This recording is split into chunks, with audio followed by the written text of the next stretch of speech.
those two.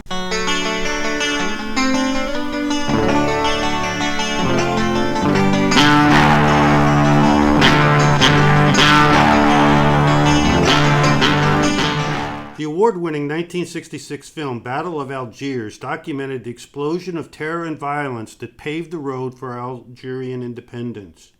As Africa's largest country and rich in natural gas, Algeria was a choice plum for European imperialism.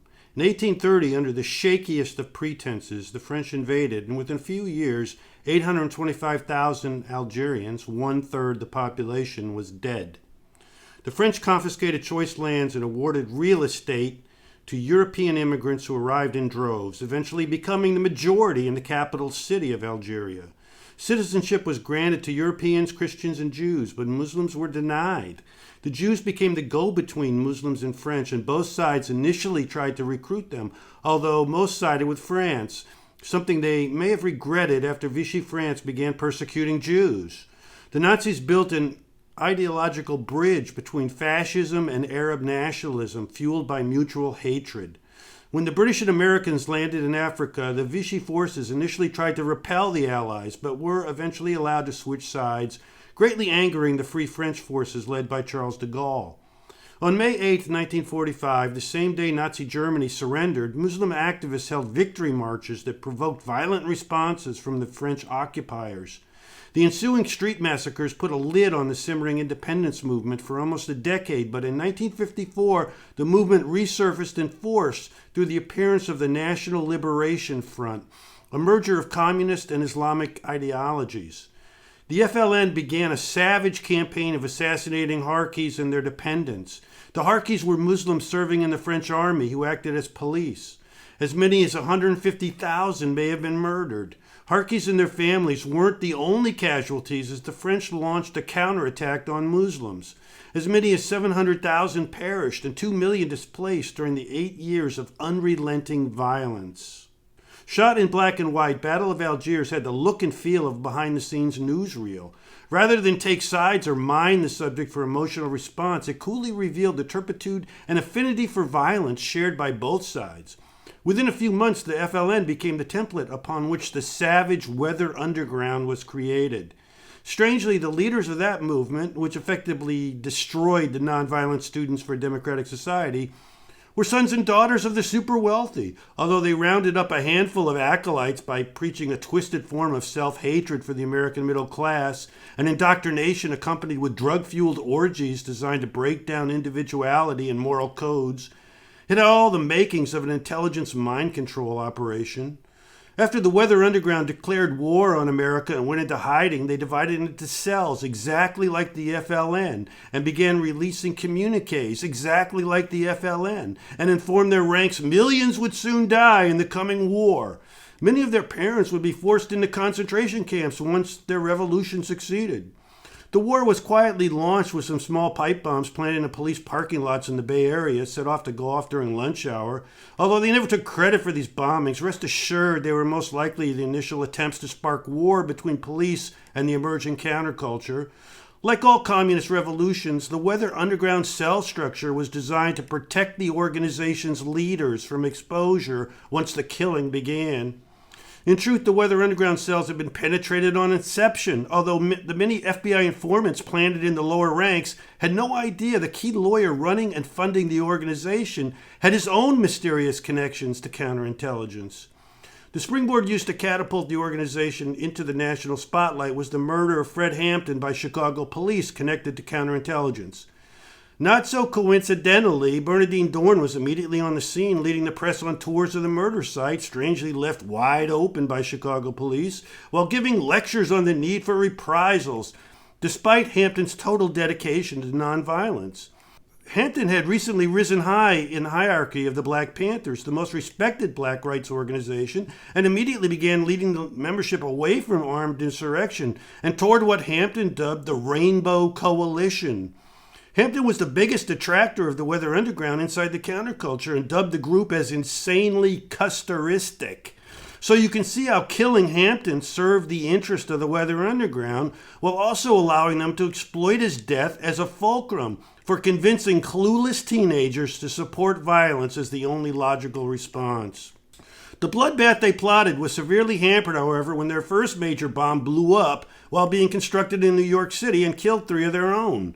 The mega bomb had been planned for a cadet dance at Fort Dix, but instead destroyed a $1 million townhouse in Greenwich Village.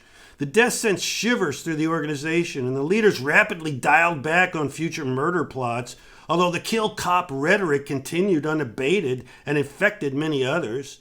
Eventually, the Weather Underground would be responsible for 4 police murders, but played a role in instigating at least 15 others fomented by the United Freedom Front, Symbionese Liberation Army, and Black Liberation Army. But that's just the tip of the iceberg, because our interventions in Indochina resulted in 3.5 million deaths, and many of those could have been avoided had the senseless war ended sooner. Had a vast majority of Americans rejected the war early on, President Nixon would have been forced to dial back. But by presenting the counterculture in such an intensely negative light, the Weather Underground made sure Middle America sided with the president's reasonable request for the rule of law and order to prevail. Even stranger is the fact that after Timothy Leary was renditioned back to a high security cell and held in isolation while enduring the most savage interrogations of his life, he caved and told everything he knew about the Weather Underground that had broken him out of jail, provided him with a fake passport, and whisked him off to Algeria to join forces with Eldridge Cleaver in fomenting a wave of violence. They even put out a press release claiming Leary was now armed and dangerous and ready to join the ranks of immortal cop killers. Unrepentant murderers the Weather Underground lionized. Strange that upon his caving, the word immediately went out that Leary was a stool pigeon. Predictably, the head of the National Lawyers Guild called for someone to assassinate Leary, a feat designed to send a message to future traitors to the communist cause. Unpredictably, Leary was taken out of prison and driven around the country so he could point out the safe houses he stayed at while describing the occupants in great detail. During this escapade, a revolver placed on the floor of the vehicle by the FBI agent in the passenger seat slid back into Leary's view, and he realized he could easily pick it up and assassinate both cops. Fortunately, he declined to touch the weapon, and that likely saved his life, for I feel sure had he picked up that gun, he would have been instantly killed on the spot. Strangely, although Leary spilled all the beans he could, his confession never amounted to an arrest or interrogation of anyone. Soon the principal leaders of the terrorist Weather Underground would emerge from hiding, but only after the FBI files on them mysteriously disappeared, which allowed them to accept high-paying gigs at major universities. Now retired, they continue to collect pensions. Meanwhile, there's an attempt to whitewash the Weather Underground as being led by earnest radicals instead of exposing the organization as the state-sponsored counterterrorism psyop it really was. The purpose of the organization was not to foment a revolution, as that concept never had a prayer of success due to their tactics. The real purpose was to frighten Middle America away from supporting the peace movement sweeping the country, something they were easily able to accomplish with some random bombings and advocation of Charles Manson and Sirhan Sirhan as counterculture heroes. But there's a karmic load that accompanies violence, and a day of reckoning is coming. You only have to turn this log over to see the vermin hiding underneath. The proletariat must organize lawyers in various countries who sympathize with the liberation struggle, together with the legal bureau of the International Red Aid, organize in every country, in particular England, the USA, and Japan, and strive to enlarge the number of new cadres. International Red Aid Directive issued at the Second International Conference, Moscow, 1927. Admission to the bar is not just about training, but moral character and a sacred oath to uphold the Constitution. Participation in conspiracies involving subversion, violence, and terror is a gross violation of this oath. The National Lawyers Guild was founded by Communist Party members to spread a communist agenda. Of course, propaganda was designed to make the Guild appear as a do-gooder champion of the little guy. Behind the scenes, a different story was unfolding. It would be naive not to realize the Communist Party has been dotted with spooks of all persuasions since inception. They did not provoke the revolution in Russia. They subverted a democratic socialist government that had emerged. The first act of the revolution had been to abolish the death penalty, as the Tsar's secret police had murdered so many. The first act of the communists, Trotsky, Lenin, Stalin, was to reassert the death penalty and use it on the Tsar and his family, including the children. This is all you need to know about the origins of communism. My thesis is that a group of secret agents were sent into this orbit for the purpose of managing counterintelligence operations. These lawyers were pretending to submit to communist dogmas, but were really spooks reporting to the highest levels of the national security state. In the 1960s, the primary mission of this operation was to outflank the emerging peace and freedom movement by fomenting acts of terror that would drive the population toward the political right.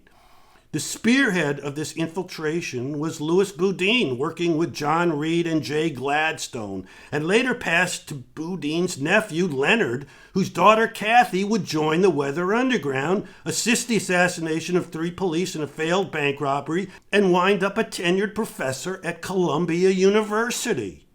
Go figure. In 2008, Boudin was Scheinberg Scholar in Residence at New York University School of Law, lecturing on the politics of parole and reentry. The takeover of the Russian Revolution by a small cadre funded by Wall Street was mirrored by the Weather Underground takeover of the SDS funded by the National Lawyers Guild.